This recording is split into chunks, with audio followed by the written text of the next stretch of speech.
Good evening, ladies and gentlemen. We would like to award the following recognition to our most valuable teachers. First, we have Cristoto Alvarado with highest patience.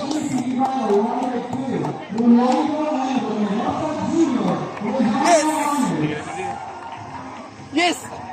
Next, we have Sir Jerome Asares with highest blood sugar.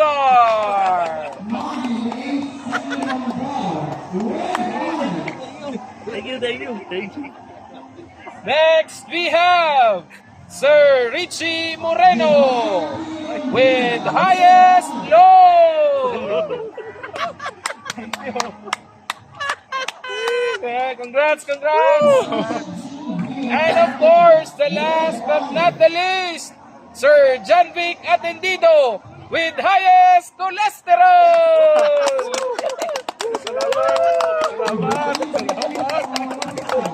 Nawalang tanggol.